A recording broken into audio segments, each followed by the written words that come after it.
तो सरकार एक तरफ फर्जी डॉक्टर पैदा करती है, दूसरी तरफ जरूरत के हिसाब से रेड करके पैसा वसूलती है, जेल भेजती है।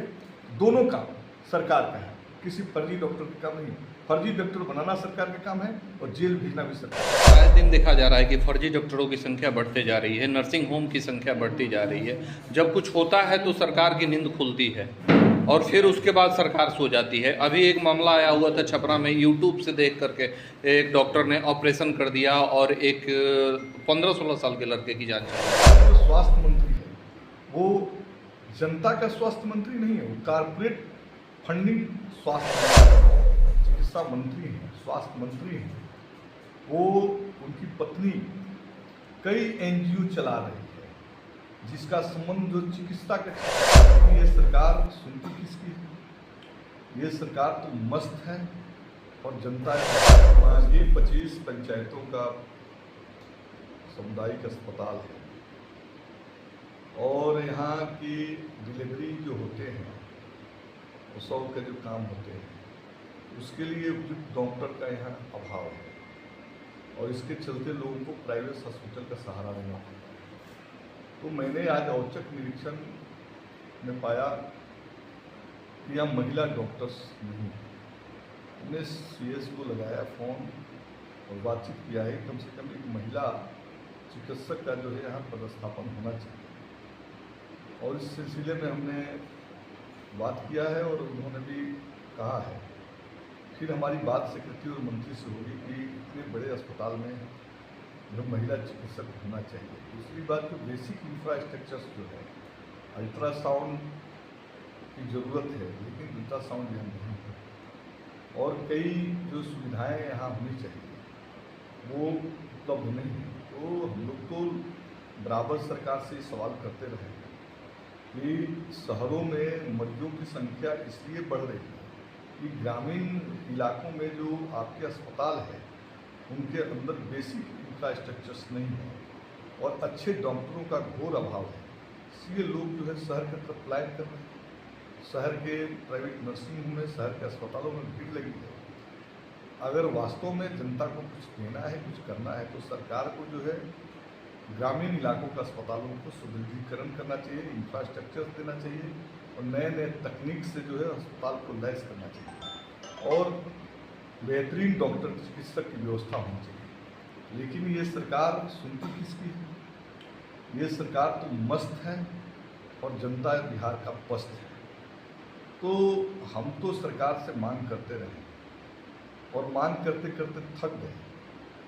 ये चिकित्सक होना चाहिए, अल्ट्रासाउंड होना चाहिए, बेसिक इंफ्रास्ट्रक्चर अस्पताल के अंदर होना चाहिए। ये सरकार सुनने के लिए तैयार नहीं है। इसलिए कि हमारा जो चिकित्सा मंत्री हैं, स्वास्थ्य मंत्री हैं, वो उनकी पत्नी कई एनजीओ चला रही है जिसका संबंध जो चिकित्सा के क्षेत्र से है और जो लोग सरकार में हैं उनके प्राइवेट हॉस्पिटल इतने बड़े पैमाने पर खुले हैं कि वो लोग जनता के दोहन शोषण आराम से पटना के जो है इलाकों में कर रहे हैं।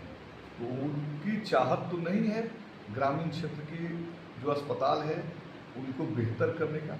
अगर ग्रामीण क्षेत्र के अस्पताल बेहतर हो जाएंगे तो उनके कारपोरेट अस्पताल का क्या होगा? तो हमारे जो स्वास्थ्य मंत्री है वो जनता का स्वास्थ्य मंत्री नहीं है, वो कारपोरेट फंडिंग स्वास्थ्य मंत्री बन गए हैं जिसके चलते लगातार कहने के बाद सदन में सबसे ज़्यादा बजट देने के बाद भी ग्रामीण अस्पतालों की अवस्था सुदृढ़ नहीं हो रही है।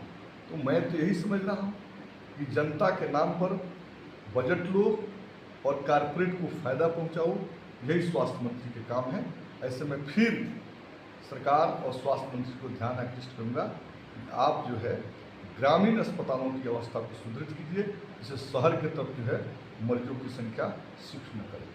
क्या आए दिन देखा जा रहा है कि फर्जी डॉक्टरों की संख्या बढ़ते जा रही है, नर्सिंग होम की संख्या बढ़ती जा रही है। जब कुछ होता है तो सरकार की नींद खुलती है और फिर उसके बाद सरकार सो जाती है। अभी एक मामला आया हुआ था छपरा में, यूट्यूब से देख करके एक डॉक्टर ने ऑपरेशन कर दिया और एक 15-16 साल के लड़के की जान चली गई थी।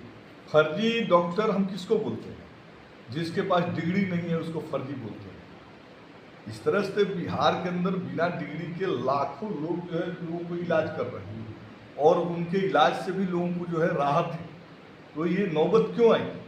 क्योंकि हमारे यहाँ आबादी के अनुपात में डॉक्टर की जो है कमी है और ज़्यादा से ज़्यादा मेडिकल कॉलेज खुले होते हैं, अधिकांश डॉक्टरों की प्रतिनियुक्ति यहाँ हुई होती है, तो फर्जी डॉक्टरों की जरूरत ही नहीं पड़ती। तो सरकार ने तो मेडिकल कॉलेज जो खोलने का दायित्व है, सस्ता मेडिकल की पढ़ाई की जरूरत है, तो सरकार तो सस्ता मेडिकल की पढ़ाई कराती नहीं, मेडिकल कॉलेज खोलती नहीं, डॉक्टरों की नियुक्ति करती नहीं। तो एक आध डॉक्टर एक आध प्रखंड में आप दे दीजिए, 4 लाख 5 लाख आबादी पर एक डॉक्टर आपके चले जाएंगे। लोग तो क्या करेंगे? लोग मजबूरी में जिसको आप फर्जी डॉक्टर बोलते हैं उनसे इलाज कराएंगे, वही हो रहा है। तो फर्जी डॉक्टर तो सरकार ने बनाई है ना, सरकार को स्वास्थ्य व्यवस्था देखने की जरूरत है, तो सरकार ज़्यादा से ज़्यादा डॉक्टरों की भर्ती करती है, या जो ग्रामीण चिकित्सक हैं उनको बेहतर ट्रेनिंग देकर तैयार करके काम में लगाती, तो ये नौबत नहीं आता। तो सरकार एक तरफ फर्जी डॉक्टर पैदा करती है, दूसरी तरफ जरूरत के हिसाब से रेट करके पैसा वसूलती है, जेल भेजती है। दोनों काम सरकार का है, किसी फर्जी डॉक्टर का काम नहीं। फर्जी डॉक्टर बनाना सरकार का काम है और जेल भेजना भी सरकार का काम है।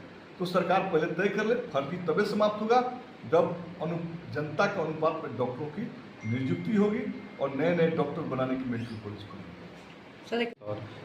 माझी स्वास्थ्य समुदाय केंद्र में जो है वो बेहतरीन सुविधा उपलब्ध है, कई अवार्ड भी मिल चुके हैं। तो इसको रेफरल बनाने के लिए क्या कोई कदम उठाया जा रहा है या फिर क्या कोई सरकार से? मैंने ये सवाल किया था रेफरल बनाने के लिए, सारी सुविधा मुहैया कराने के लिए 2022 में, लेकिन सरकार अपने इंटरेस्ट पर काम करती है। मैं तो पहले ही बता दिया कि सरकार का जो बेसिक कॉन्सेप्ट होना चाहिए कि ग्रामीण इलाकों की स्वास्थ्य व्यवस्थाओं को सुदृढ़ करने का, क्योंकि बिहार की आबादी का बड़ा हिस्सा गाँव में रहता है और गाँवों में जब चिकित्सा सुविधा नहीं रहेगी तो लोग शहर की तरफ जाते हैं। तो गांव की जो सामुदायिक व्यवस्थाएं हैं चिकित्सा की, उसको सुदृढ़ करना चाहिए, लेकिन सरकार तो करती नहीं। और सरकार इसलिए नहीं करती है कि सरकार के प्राइवेट हॉस्पिटल, सरकार में रहने वाले प्राइवेट हॉस्पिटल शहरों में खुले हुए हैं,